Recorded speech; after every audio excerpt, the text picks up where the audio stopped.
सन्मानयोग जवद्दी टकसाल के मुखी श्रीमान संत बाबा अमीर सिंह जी,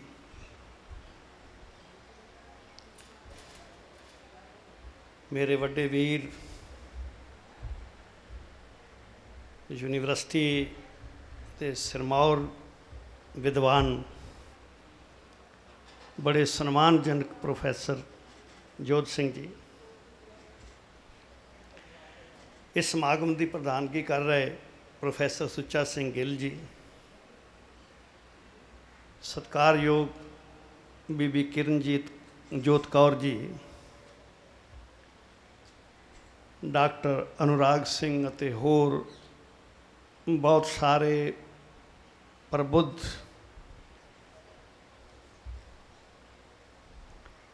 माई भाई जी, वाहिगुरू जी का खालसा वाहिगुरू जी की फतेह।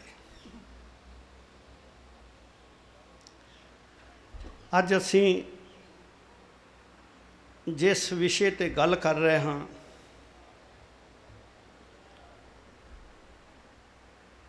वो हर समय विच एक सार्थक विषय है कि हत्थी काम करन दी की अहमियत है।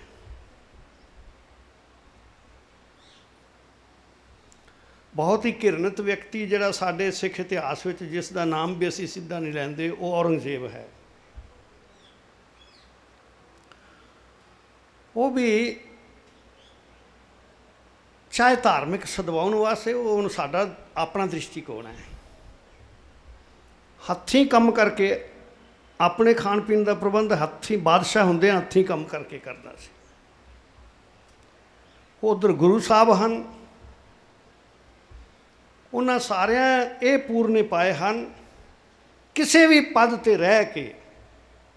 ये ठीक है कि हुण खेती करना मेरा काम नहीं, पर मैनू जे कदे कई उठानी पवे तो मैनू गुरेज नहीं करना चाहिए कि हुण मेरा अहदा बहुत वड्डा हो गया है।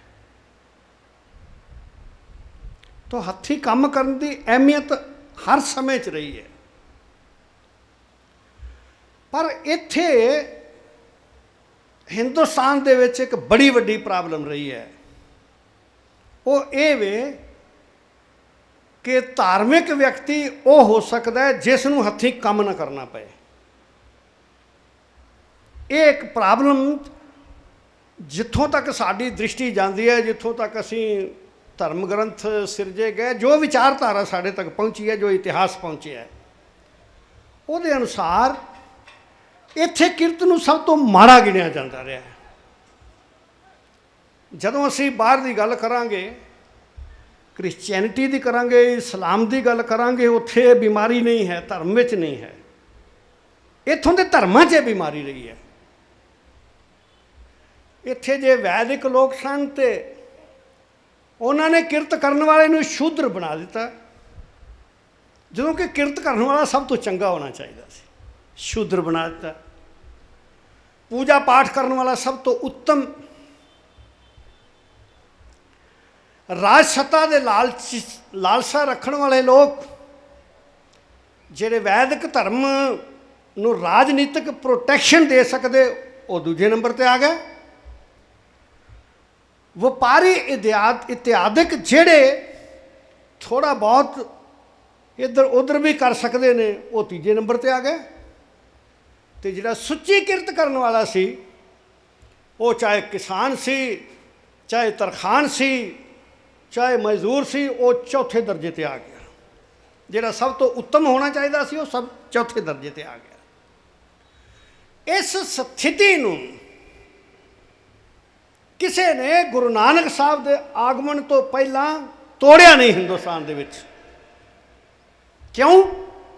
क्योंकि वेद विरोधी जिहड़ियां लहरां उठियां, उन्होंने तो होर काम खराब कर दिता। उन्होंने कहा किरत तो करनी नहीं चाहिए, धार्मिक आदमी तो बिल्कुल उदासीन होना चाहिए। चाहे योगी आए, चाहे सिद्ध आए, नाथ आए, बौद्ध भिक्षु आए। तुसीं देखते हो कि गुरु ग्रंथ साहब महाराज विच किसी ਪੰਥ ਕਿਸੇ ਧਾਰਮਿਕ ਸਮੁਦਾਇ ਬਾਰੇ ਮਾੜਾ ਨਹੀਂ ਲਿਖਿਆ, ਪਰ ਤਿਆਗਵਾਦੀ ਲੋਕਾਂ ਦੀ ਸਖਤ ਆਲੋਚਨਾ ਕੀਤੀ ਹੈ। ਕਿਉਂ? ਕਿਉਂਕਿ ਉਹ ਕਿਰਤੀ ਨਹੀਂ ਸਨ, ਉਹ ਕਿਰਤ ਦੇ ਵਿਰੁੱਧ ਸਨ, ਉਹ ਭਿੱਖਿਆ ਮੰਗਣ ਵਿੱਚ ਵਿਸ਼ਵਾਸ ਰੱਖਦੇ ਸੀ।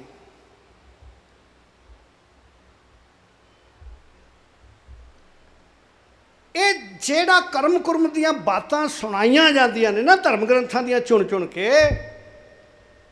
ਉਹ ਤਾਂ ਸਿਰਫ ਇਹ ਸਨ ਕਿ ਧਾਰਮਿਕ ਕਰਮ ਕਰ ਲਿਆ ਕਰੋ। ਕਿਰਤ ਕਰਨ ਦੀ ਕਿੱਥੇ ਪ੍ਰੇਰਨਾ ਦਿੱਤੀ ਹੈ? ਮਨੁੱਖ ਨੂੰ ਕਿਰਤੀ ਹੋਣਾ ਚਾਹੀਦਾ, ਇਹ ਪ੍ਰੇਰਨਾ ਹਿੰਦੁਸਤਾਨ 'ਚ ਨਹੀਂ ਦਿੱਤੀ ਗਈ। ਕਿਰਤ ਨੂੰ ਮਾੜੀ ਦ੍ਰਿਸ਼ਟੀ ਨਾਲ ਵੇਖਿਆ ਗਿਆ, ਚੰਗੀ ਦ੍ਰਿਸ਼ਟੀ ਨਾਲ ਨਹੀਂ ਵੇਖਿਆ ਗਿਆ, ਅਤੇ ਉਹ ਦ੍ਰਿਸ਼ਟੀ ਕਿਤੇ ਨਾ ਕਿਤੇ ਅੱਜ ਵੀ ਹੈ। ਤੁਸੀਂ ਕਹੋਗੇ ਵੀ ਅੱਜ ਨਹੀਂ ਹੈ, ਅੱਜ ਵੀ ਹੈ। ਗੁਰੂ ਨਾਨਕ ਸਾਹਿਬ ਸੱਚੇ ਪਾਤਸ਼ਾਹ ਮਹਾਰਾਜ ਜੀ ਨੇ ਇਹ ਕਿਰਪਾ ਕੀਤੀ।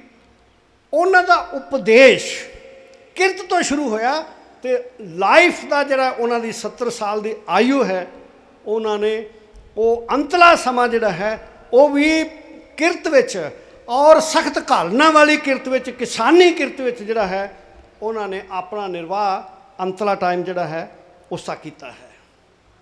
ਸਭ ਤੋਂ ਪਹਿਲਾਂ ਅਗਰ ਕਿਸੇ ਨੂੰ ਮਿਲੇ ਨੇ, ਉਹ ਭਾਈ ਲਾਲੋ ਨੂੰ ਮਿਲੇ ਨੇ। ਜਦੋਂ ਧਰਮ ਦਾ ਉਪਦੇਸ਼ ਸ਼ੁਰੂ ਕੀਤਾ ਤੇ ਸਭ ਤੋਂ ਪਹਿਲਾਂ ਲਾਲੋ, ਜੈਸੀ ਮੈਂ ਆਵੇ ਖਸਮ ਕੀ ਬਾਣੀ ਤੈਸਰਾ ਕਰੀ ਗਿਆਨ ਵੇ ਲਾਲੋ, ਤੋਂ ਸਭ ਤੋਂ ਪਹਿਲਾਂ ਲਾਲੋ ਕੋਲ ਗਏ ਔਰ ਇਹ ਦੱਸਿਆ ਕਿਰਤੀ ਨਹੀਂ ਹਨ, ਲੁਟੇਰੇ ਹਨ ਇੱਥੋਂ ਦੇ ਲੋਕ ਐਮਨਾਬਾਦ ਦੇ।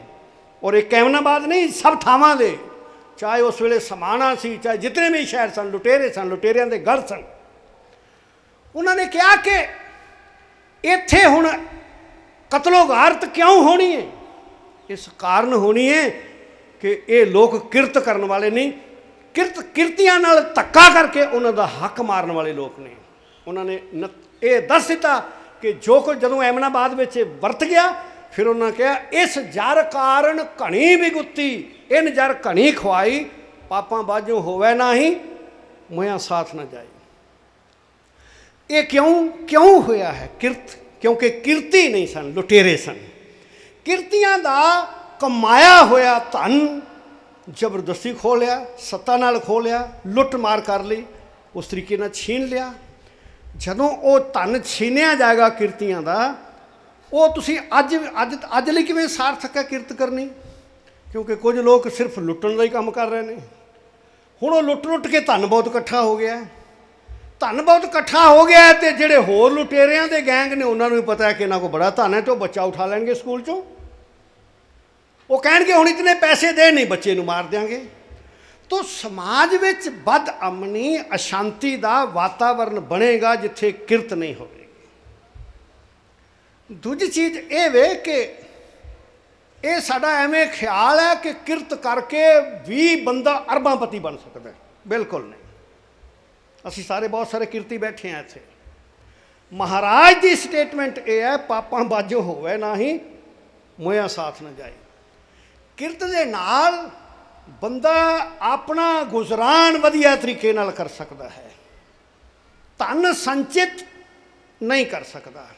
ਧਨ ਸੰਚਿਤ ਨਹੀਂ ਹੋਵੇ ਤੇ ਪ੍ਰੋਬਲਮ ਹੀ ਖਤਮ ਹੋ ਜਾਂਦੀ ਆ। ਸਾਡੀ ਸਾਰੀ ਲਾਈਫ, ਮੈਨੂੰ ਇੱਕ ਵਿਗਿਆਨਵਾਦੀ ਸਿੱਖ ਗੱਡੀ 'ਚ ਮਿਲਿਆ, ਉਹ ਰੁੜਕੀ ਪ੍ਰੋਫੈਸਰ ਸਨ, ਰੁੜਕੀ IIT ਵਿੱਚ, ਨਾਮ ਤਾਂ ਮੈਂ ਭੁੱਲ ਗਿਆ।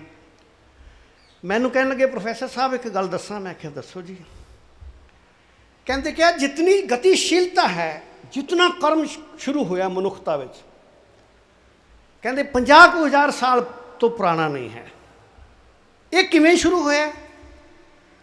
ਕਹਿੰਦੇ ਵੀ ਪਹਿਲਾਂ ਬੰਦਾ ਜੰਗਲ 'ਚ ਰਹਿੰਦਾ ਸੀ, ਸ਼ਿਕਾਰ ਕਰਦਾ ਸੀ, ਮਾਸ ਨੂੰ ਸਟੋਰ ਕਰਕੇ ਨਹੀਂ ਸੀ ਰੱਖ ਸਕਦਾ, ਇਸ ਕਰਕੇ ਮਾਰਿਆ ਤੇ ਖਾਧਾ ਤੇ ਕੰਮ ਖਤਮ। ਅਗਲੇ ਦਿਨ ਫਿਰ ਮਾਰਨਾ, ਫਿਰ ਖਾਣਾ। ਜਦੋਂ ਉਸ ਨੂੰ ਪਤਾ ਲੱਗ ਗਿਆ ਕਿ ਅਨਾਜ ਖਾ ਕੇ ਉਹਦਾ ਗੁਜ਼ਾਰਾ ਹੋ ਸਕਦਾ ਤੇ ਹੁਣ ਅਨਾਜ ਸਟੋਰ ਹੋ ਸਕਦਾ, ਤਾਂ ਧਨ ਸੰਚਿਤ ਕਰਨ ਦੀ ਪ੍ਰਵਿਰਤੀ, ਪਹਿਲਾਂ ਤੇ ਕਣਕ ਆਦਿਕ ਅਨਾਜ ਸੰਚਿਤ ਕਰਨ ਦੀ ਪ੍ਰਵਿਰਤੀ ਜਾਗੀ, ਤੇ ਹੌਲੀ ਹੌਲੀ ਸਾਰੇ ਪਦਾਰਥ ਸੰਚਿਤ ਕਰਨ ਦੀ ਪ੍ਰਵਿਰਤੀ ਜਾਗ ਪਈ ਸਾਡੇ ਵਿੱਚ। ਤਾਂ ਗੁਰੂ ਮਹਾਰਾਜ ਸੱਚੇ ਪਾਤਸ਼ਾਹ ਨੇ ਖਾਸ ਕਰਕੇ ਇਸ ਹਿੰਦੁਸਤਾਨ ਦੀ ਧਰਤੀ 'ਤੇ, ਕਿਉਂਕਿ ਇੱਥੇ ਬੜੀ ਵੱਡੀ ਪ੍ਰੋਬਲਮ ਹੈ, ਅੱਜ ਵੀ ਤੁਸੀਂ ਸਮਝੋਗੇ ਕਿ ਕਿਰਤੀ ਦੀ ਬੜੀ ਇੱਜ਼ਤ ਹੈ, ਤਾਂ ਬਿਲਕੁਲ ਨਹੀਂ। ਇੱਥੇ ਤਾਂ ਕੌਡੀ ਇੱਜ਼ਤ ਨਹੀਂ ਕਿਰਤੀ ਦੀ। ਜੇ ਮੈਂ ਪ੍ਰੋਫੈਸਰ ਹਾਂ ਨਾ, ਤੇ ਕਿਤੇ ਮੈਂ ਘਾਹ ਗੋਡਣ ਲੱਗ ਜਾਵਾਂ, ਤੇ ਮੈਨੂੰ ਸਾਰੇ ਕਹਿੰਦੇ ਪ੍ਰੋਫੈਸਰ ਸਾਹਿਬ ਤੁਹਾਨੂੰ ਕੀ ਲੋੜ ਪਈ ਹੈ। ਮੈਂ ਪੈਟਰੋਲ ਪੰਪ ਨਵਾਂ ਆਪਣਾ ਲੱਗਿਆ, ਤੇ ਮੈਂ ਉੱਥੇ ਨਾ ਪਾਣੀ ਪਾ ਰਿਹਾ ਸੀ, ਮਿੱਟੀ ਸੀ, ਅਜੇ ਸੜਕ ਨਹੀਂ ਸੀ ਬਣੀ, ਪਾਣੀ ਪਾ ਰਿਹਾ ਸਵੇਰੇ ਸਵੇਰੇ। ਸਰਦਾਰ ਦਰਬਾਰਾ ਸਿੰਘ ਸਿਉਣਾ ਹੁੰਦੇ ਸਨ, ਲੀਡਰ ਵੀ ਸਨ, ਮਾਰੇ ਕਿਸੇ ਨੇ, ਪਤਾ ਨਹੀਂ ਕਿਵੇਂ ਕਤਲ ਹੋ ਗਿਆ ਉਹਨਾਂ ਦਾ। ਮੈਨੂੰ ਆ ਕੇ ਗੱਲ ਨਾਲ ਲਾਇਆ, ਕਹਿੰਦੇ ਯਾਰ ਮੈਨੂੰ ਕਿਰਤੀ ਬਹੁਤ ਚੰਗੇ ਲੱਗਦੇ ਨੇ, ਪਰੰਤੂ ਦੂਜੇ ਲੋਕ, ਉਹ ਪ੍ਰੋਫੈਸਰ ਸਾਹਿਬ ਤੁਸੀਂ ਹੱਥ ਕਾਹਨੂੰ ਗੰਦੇ ਕਰਦੇ ਹੋ, ਤੁਹਾਡੇ ਕੱਪੜੇ ਗੰਦੇ ਹੋ ਜਾਣਗੇ, ਛੱਡੋ ਤੁਸੀਂ, ਆ ਇੰਨੇ ਮੁੰਡੇ ਨੇ ਤੁਹਾਡੇ, ਇਹਨਾਂ ਨੂੰ ਲਾ ਦਿਓ। ਇਹ ਪ੍ਰਵਿਰਤੀ ਕਿਰਤ ਦਾ ਜੇ ਸਬਕ ਲੈਣਾ ਹੈ, ਤੇ ਇਹ ਸਮਝਣਾ ਪਵੇਗਾ ਕਿ ਪ੍ਰੋਫੈਸਰ ਹੋ ਕੇ ਵੀ ਲੋੜ ਪੈਣ 'ਤੇ ਮੈਂ ਬਿਜਲੀ ਦੀ ਤਾਰ ਵੀ ਗੰਢ ਸਕਾਂ, ਮੈਂ ਛੋਟੇ ਮੋਟੇ ਹੋਰ ਘਰ ਦੇ ਕੰਮ ਕਰ ਸਕਾਂ। ਜੇ ਇਹ ਅਭਿਮਾਨ ਹੀ ਰਿਹਾ ਕਿ ਮੈਂ ਪ੍ਰੋਫੈਸਰ ਹਾਂ, ਇਸ ਕੰਮ ਨੂੰ ਹੱਥ ਨਹੀਂ ਲਗਾਉਣਾ, ਤੇ ਜਿਹੜਾ ਮੈਂ ਹੁਕਮ ਚਲਾਉਣ ਵਾਲਾ ਬੰਦਾ ਬਣ ਜਾਵਾਂਗਾ, ਉਹ ਮੇਰੇ ਵਿੱਚ ਕਿਰਤੀ ਵਾਲੀ ਕੋਈ ਬਾਤ ਨਹੀਂ ਹੋ ਸਕਦੀ। ਕਿਰਤੀ ਬਣਨ ਵਾਸਤੇ ਤਾਂ ਕਿਰਤ ਕਰਨੀ ਪਵੇਗੀ। ਗੁਰੂ ਮਹਾਰਾਜ ਜੀ ਨੇ ਲੰਗਰ ਦੀ ਸੇਵਾ ਗੁਰਦੁਆਰਿਆਂ 'ਚ ਕਿਉਂ ਸਥਾਪਿਤ ਕੀਤੀ ਹੈ? ਕਿਉਂਕਿ ਜਿਹੜੇ ਹੱਥੀਂ ਕਿਰਤ ਨਹੀਂ ਕਰਦੇ, ਇੱਥੇ ਆ ਕੇ ਕਿਰਤ ਕਰਨ ਦਾ, ਹੱਥੀਂ ਕੰਮ ਕਰਨ ਦਾ ਸਬਕ ਸਿੱਖਣ। ਇੱਥੇ ਸਾਧ ਸੰਗਤ ਦੇ ਜੋੜੇ ਭਾਈ ਗੁਰਦਾਸ ਸਾਹਿਬ ਦੇ, ਮੇਰਾ ਪੇਪਰ ਜਿਹੜਾ ਹੈ, ਪੇਪਰ ਤਾਂ ਲੰਬਾ ਹੈ, ਛਪਣ ਵਾਸਤੇ ਭੇਜ ਦਿੱਤਾ ਹੋਇਆ ਡਾਕਟਰ ਸਾਹਿਬ ਨੂੰ, ਇਹਨਾਂ ਦੀ ਕਿਰਪਾ ਹੈ, ਇਹਨਾਂ ਨੇ ਛਾਪ ਦੇਣਾ। ਇਹ ਸਾਡੇ ਵੱਡੇ ਭਰਾ ਵੀ ਨੇ, ਪ੍ਰੋਫੈਸਰ ਵੀ ਨੇ, ਤੇ ਇਹਨਾਂ ਦੀ ਇੱਕ ਖੂਬੀ ਹੈ ਵੀ ਇਹ ਸਾਨੂੰ ਛੋਟਿਆਂ ਨੂੰ ਮਾਣ ਦਿੰਦੇ ਨੇ, ਅਸੀਂ ਇਹਨਾਂ ਦੇ ਤੋਂ ਕੁਛ ਨਹੀਂ ਹਾਂ, ਪਰੰਤੂ ਇਹ ਇਹਨਾਂ ਦੀ ਕਿਰਪਾ ਹੈ, ਤਾਂ ਇਹਨਾਂ ਨੇ ਇਹ ਮਿਹਰ ਕਰ ਦੇਣੀ ਹੈ ਕਿ ਤੁਹਾਡੇ ਤੱਕ ਪਹੁੰਚਾ ਦੇਣਾ ਹੈ। ਮੈਂ ਭਾਈ ਗੁਰਦਾਸ ਸਾਹਿਬ ਜੀ ਦੇ ਸੰਦਰਭ ਵਿੱਚ ਕਿਰਤ ਦੀ ਬਾਤ ਕੀਤੀ ਹੈ, ਸਿੱਖੀ ਦੀ, ਉਹਨਾਂ ਦੀਆਂ ਵਾਰਾਂ ਵਿੱਚ ਨੂੰ ਪ੍ਰਮੁੱਖ ਰੱਖਿਆ ਹੈ, ਹਾਲਾਂਕਿ ਬਾਣੀ ਤੋਂ, ਗੁਰੂ ਸਾਹਿਬ ਦੀ ਲਾਈਫ ਤੋਂ ਪ੍ਰਮਾਣ ਵੀ ਦਿੱਤੇ ਨੇ। ਭਾਈ ਗੁਰਦਾਸ ਸਾਹਿਬ ਇੱਕ ਤਾਂ ਤਿਆਗਵਾਦ ਦੇ ਬਹੁਤ ਖਿਲਾਫ ਨੇ। ਉਹ ਕਹਿੰਦੇ ਨੇ ਹਿੰਦੁਸਤਾਨੀ ਸਮਾਜ ਦੀ ਵੱਡੀ ਪ੍ਰੋਬਲਮ ਤਿਆਗਵਾਦ ਹੈ, ਇਸ ਕਰਕੇ ਆਸਾ ਮਾਹੇ ਨਿਰਾਸ਼ ਰਖਾਏ, ਇਹ ਵਾਰ-ਵਾਰ ਕਿਹਾ। ਆਸਾ ਵਿੱਚ ਨਿਰਾਸ਼ ਰਹਿਣਾ, ਗ੍ਰਸਥ ਵਿੱਚ ਉਦਾਸ ਰਹਿਣਾ, ਇਹ ਉਹਨਾਂ ਦੀ ਸਭ ਤੋਂ ਪ੍ਰਧਾਨ ਸੁਰ ਹੈ ਉਹਨਾਂ ਦੀਆਂ ਵਾਰਾਂ। ਦੂਜੀ ਚੀਜ਼ ਫਿਰ ਕਹਿੰਦੇ ਕਿਰਤ ਵਿਰਤ ਕਰ ਧਰਮ ਦੀ, ਇੱਕ ਵਾਰ ਨਹੀਂ, ਵਾਰ-ਵਾਰ ਕਿਰਤ ਵਿਰਤ। ਜਦੋਂ ਸਰੀਰ ਦੇ ਇੰਦਰੀਆਂ ਦੀ ਗੱਲ ਕਰਦੇ ਨੇ, ਤੇ ਵਾਰ-ਵਾਰ ਕਹਿੰਦੇ ਨੇ ਹੱਥ ਕਿਰਤ ਕਰਨ ਵਾਸਤੇ ਦਿੱਤੇ ਨੇ। ਇਹ ਵਾਹਿਗੁਰੂ ਨੇ ਜਿਹੜੇ ਹੱਥ ਦਿੱਤੇ ਨੇ, ਪਰਮੇਸ਼ਰ ਨੇ ਅੱਖਾਂ ਦੇਖਣ ਲਈ ਲਾਈਆਂ ਨੇ, ਕੰਨ ਸੁਣਨ ਵਾਸਤੇ ਲਾਏ ਨੇ, ਪੈਰ ਸਤਸੰਗ ਵਿੱਚ ਜਾਣ ਵਾਸਤੇ ਲਾਏ ਨੇ, ਭਲੇ ਬੰਦਿਆਂ 'ਚ ਜਾ, ਪਰੰਤੂ ਜਿਹੜੇ ਹੱਥ ਨੇ ਇਹ ਕਿਰਤ ਕਰਨ ਵਾਸਤੇ ਦਿੱਤੇ ਨੇ। ਇੱਕ ਜਗ੍ਹਾ 'ਤੇ ਵੀ ਉਹਨਾਂ ਨੇ ਇਹ ਨਹੀਂ ਕਿਹਾ ਕਿ ਮਾਲਾ ਫੇਰਨ ਵਾਸਤੇ ਦਿੱਤੇ ਨੇ। ਇਹ ਦੇਸ਼ ਜਿੱਥੇ ਇਹ ਹੱਥ ਜਿਹੜੇ ਸਨ, ਇਹ ਵੱਖ-ਵੱਖ ਗਿਣਤੀ ਦੇ ਮਾਲਾ ਦੇ ਮਣਕੇ ਫੇਰਨ ਵਾਸਤੇ ਵਰਤੇ ਜਾਂਦੇ ਸਨ, ਸਿਰਫ ਧਾਰਮਿਕ ਲੋਕ ਵਰਤੇ ਸਨ। ਉਸ ਧਰਤੀ ਦੇ ਉੱਤੇ ਗੁਰੂ ਜੀ ਨੇ ਕਿਹਾ ਕਿ ਨਹੀਂ, ਇਹ ਹੱਥ ਮਾਲਾ ਦੇ ਮਣਕੇ, ਮਾਲਾ ਤੇ ਅੰਦਰ ਹੀ ਹੈ। ਕਬੀਰ ਮੇਰੀ ਸਿਮਰਨੀ ਰਸਨਾ ਉੱਪਰ ਰਾਮ, ਅਸੀਂ ਪੜ੍ਹਦੇ ਹਾਂ ਨਾ, ਤਾਂ ਉਹਨਾਂ ਕਿਹਾ ਕਿ ਇਹ ਹੱਥ ਤੇ ਕਿਰਤ ਕਰਨ ਵਾਸਤੇ ਨੇ, ਮਿਹਨਤ ਕਰਨ ਵਾਸਤੇ ਨੇ। ਤਾਂ ਗੁਰੂ ਸਾਹਿਬ ਸੱਚੇ ਪਾਤਸ਼ਾਹ ਨੇ ਜਿਹੜਾ ਸਿੱਖ ਪੰਥ ਸਿਰਜਿਆ ਸੀ, ਉਹ ਇੱਕ ਕਿਰਤੀਆਂ ਦੀ ਜਮਾਤ ਸੀ, ਔਰ ਉਹਨਾਂ ਕਿਰਤੀਆਂ ਦੀ ਜਿਨ੍ਹਾਂ ਕੋਲ ਜੋ ਬਚਿਆ ਹੈ ਉਹ ਜਮ੍ਹਾਂ ਨਹੀਂ ਕਰਨਾ, ਉਹ ਲੋੜਵੰਦਾਂ ਵਿੱਚ ਵੰਡਣਾ ਹੈ। ਗੁਰੂ ਸਾਹਿਬ ਦੀ ਪੰਕਤੀ ਅਸੀਂ ਆਸਾ ਕੀ ਵਾਰ ਦੇ ਜਿਹੜੇ ਸੰਤ ਉਹਨਾਂ 'ਚ ਪੜ੍ਹਦੇ ਹਾਂ, ਗੁਰਸਿੱਖਾਂ ਕੀ ਭੁੱਖ ਸਭ ਗਈ ਤਿੰਨ ਪਿੱਛੇ ਹੋਰ ਖਾਏ ਕਨੇਰੀਆ। ਸਿੱਧੂ ਸਾਹਿਬ ਕਹਿ ਰਹੇ ਸੀ ਕਿ ਸਾਰੇ ਹਿੰਦੁਸਤਾਨ ਦੀ ਭੁੱਖ ਮਿਟਾ ਦਿੱਤੀ। ਇਸ ਤੋਂ ਪਿੱਛੇ ਜਾਵਾਂਗੇ ਤਾਂ ਜਿਹੜਾ ਪਾਕਿਸਤਾਨ 'ਚ ਪੰਜਾਬ ਰਹਿ ਗਿਆ, ਉਹ ਸਾਰੇ ਹਿੰਦੁਸਤਾਨ ਨੂੰ ਫੀਡ ਕਰਦਾ ਸੀ, ਪਰ ਸਿੱਖ ਉਧਰੋਂ ਨਿਕਲ ਕੇ ਇੱਧਰ ਆ ਗਿਆ। ਉਹ ਪੰਜਾਬ ਪਾਕਿਸਤਾਨ ਦੀ ਲੋੜ ਪੂਰੀ ਨਹੀਂ ਕਰ ਸਕਦਾ ਅਨਾਜ ਦੀ, ਤੇ ਇਹ ਪੰਜਾਬ ਜਿਹੜਾ ਹੈ ਸਾਰੇ ਹਿੰਦੁਸਤਾਨ ਨੂੰ ਫੀਡ ਕਰ ਰਿਹਾ ਹੈ। ਇਹ ਕਿਉਂ ਹੈ? ਕਿਉਂਕਿ ਗੁਰੂ ਨਾਨਕ ਸਾਹਿਬ ਨੇ ਕਿਹਾ ਮਨ ਹਾਲੀ ਕਿਰਸਾਨੀ ਕਰਨੀ। ਇੱਕ ਬੇਨਤੀ ਕਰ ਦੇਵਾਂ, ਕਿੱਤਿਆਂ ਵਿੱਚੋਂ ਮਾਡਲ ਕੀਤਾ ਗੁਰੂ ਨਾਨਕ ਸਾਹਿਬ ਨੇ ਖੇਤੀ ਕਿਹਾ। ਹਜ਼ਰਤ ਈਸਾ ਜਿਹੜੇ ਨੇ, ਉਹਨਾਂ ਦਾ ਆਦਰਸ਼ਕ ਇਨਸਾਨ ਭੇਡਾਂ ਦਾ ਚਰਵਾਹਾ ਹੈ। ਉਹ ਵਾਰ-ਵਾਰ ਕਹਿੰਦੇ ਨੇ ਤੁਸੀਂ ਇਸਰਾਇਲ ਦੀਆਂ ਗਵਾਚੀਆਂ ਹੋਈਆਂ ਭੇਡਾਂ ਹੋ, ਮੈਂ ਤੁਹਾਡਾ ਚਰਵਾਹਾ ਹਾਂ। ਗੁਰੂ ਨਾਨਕ ਸਾਹਿਬ ਨੇ ਕਿਹਾ ਮੈਂ ਕਿਰਸਾਨ ਹਾਂ, ਮਨ ਹਾਲੀ ਕਿਰਸਾਨੀ ਕਰਨੀ। ਇੱਕ ਵਾਰ ਨਹੀਂ, ਅਮਲ ਕਰ ਧਰਤੀ ਬੀਜ ਸ਼ਬਦੋ ਕਰ, ਸੱਚ ਕੀ ਆਪ ਨੇ ਦੇ ਪਾਣੀ, ਹੋਏ ਕਿਰਸਾਨ ਈਮਾਨ ਜਮਾਇ ਲੈ, ਪਿਛਤ ਦੋਜਕ ਮੂੜੇ ਏਵ ਜਾਣੀ। ਇਹ ਸਿਧਾਂਤ ਦਿੱਤਾ। ਕਿਉਂ ਕਿਰਸਾਨ ਕਿਹਾ? क्योंकि किसान बेचारा नफे वास्ते फसल पैदा नहीं करता, अज भी नहीं करता, अज कोई मुनाफा नहीं होता उन्होंने, वो तो लोगों के पेट भरने वास्ते, और वो एक्सप्लाइट नहीं कर सकता लोगों कि मैं इतने में ही तेनों कणक बेचांगा, खरीददार ही एक्सप्लाइट करेगा उन्हें, वो एक्सप्लाइटेशन नहीं। ਉਹਦਾ 24 घंटे मैं नौकरी करदा, मैं तो सवेरे आराम नाल जे 10 बजे चला जावां तां कोई पुछना, 2 बजे घर आ जावां तां नहीं कोई पुछदा, मैं घंटे गिण के लाने ने। उसने किरत विच घंटे गिण के नहीं लाने, रात दिन उसने किरत करनी है। इस करके गुरु नानक साहब का मॉडल जिहड़ा सी इंसान का किरती का, वो किरसान बनाया उन्होंने। इस करके किरसानी की बात गुरु नानक साहब ने बहुत की है कि किरसान वर्गा जिहड़ा साधक भी है उसने भी किरसान बनना है, किरसान वांग ही उसने भगती का बीज भी जिहड़ा है अपने अंदर जिहड़ा है वो किरसान वांग मेहनत करके जिहड़ा है जमाना है। सो मेरी ये बेनती है कि सानू सिर्फ ये लैक्चर सुन लै तो चले जाए, 2 चीज़ों का ध्यान रखना है। एक तो हत्थी काम तो चाहे किसी भी रुतबे ते पहुँच जाइए, हत्थी काम करन तो गुरेज नहीं करना, गुरु साहब की मत है। दूजी चीज़ है कि बहुत धन संचित नहीं करना, नहीं तो एक ऐसा असंतुलन समाज में पैदा होएगा कि फिर तुसी देखो लुट सुट कतलोगार तो हो जी होगी जिमें कदे ऐमनाबाद होई, तो जितने होर भी बड़ियाँ इहो जिहियां लहू भिजियां जिहड़ियां ने इतिहास दीयां कहानियां ने, जिथे मनुखता इस करके मारी गई, कुछ लोगों को नहीं है तो कुछ लोगों को बहुत है। बहुत बहुत धन्यवाद। वाहिगुरू जी का खालसा, वाहिगुरू जी।